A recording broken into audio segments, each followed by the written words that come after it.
વડોદરાની વાત કરવામાં આવે તો આગામી ગણપતિ મહોત્સવ અને દેશમાં તહેવારને શાંતિપૂર્ણ અને સુમેળભર્યા વાતાવરણમાં ઉજવવા માટે વડોદરાના નવાપુરા પોલીસ સ્ટેશન ખાતે એસીપી અશોક રાઠવાના અધ્યક્ષસ્થાને શાંતિ સમિતિની બેઠક યોજાઈ હતી। બેઠકમાં વોર્ડ નંબર 13 અને 14ના કોર્પોરેટરો, વિવિધ ગણપતિ મંડળોના પ્રતિનિધિઓ તેમજ વિસ્તારના આગેવાનો ઉપસ્થિત રહ્યા હતા। બેઠક દરમિયાન તહેવારો દરમિયાન કાયદો અને વ્યવસ્થાની સ્થિતિ જળવાઈ રહે, ટ્રાફિક વ્યવસ્થાનું સુચારુ સંચાલન થાય તેમજ જાહેર સુરક્ષાને ધ્યાનમાં રાખીને જરૂરી સૂચનાઓ આપવામાં આવી હતી।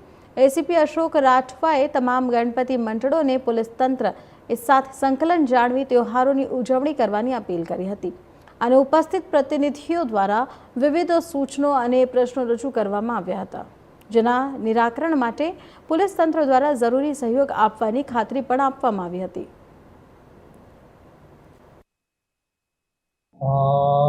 આગામી સમયમાં શહેરમાં મહત્વના તહેવારો ઉજવવામાં આવશે અને એમાં કરીને જે દશામાનો તહેવાર છે કે દશામાના વ્રતની અહીંયા ઉજવણી કરવામાં આવે છે અને નેક્સ્ટ મંથમાં જે સપ્ટેમ્બરમાં છે એ ગણપતિ આગમન યાત્રા છે। ગણપતિ જે ગણેશ ચતુર્થી અને ગણપતિનો જે તહેવાર છે આપણે ત્યાં હર્ષોલ્લાસથી ઉજવવામાં આવે છે।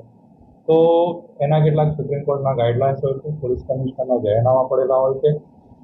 અત્યારે દશામાં આગમન છે એને રંગેચંગે દરેક વિસ્તારમાંથી થઈ રહ્યું છે।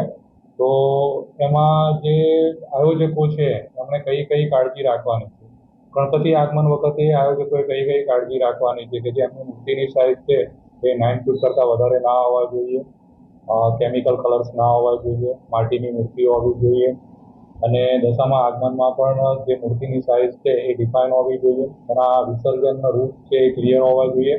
તેમજ દરેક પોલીસ સ્ટેશનમાંથી જે જ્યાં બી રૂટ આવતો હોય ત્યાંથી આપણે પરમિશન લીધેલી હોવી જોઈએ।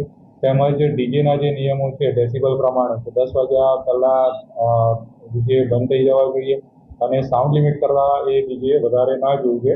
એ સંદર્ભે અત્યારે દશામાના આયોજકો છે તેમજ ગણપતિના આયોજકો છે એમને બ્રીફિંગ કરવા માટે એક મિટિંગનું આયોજન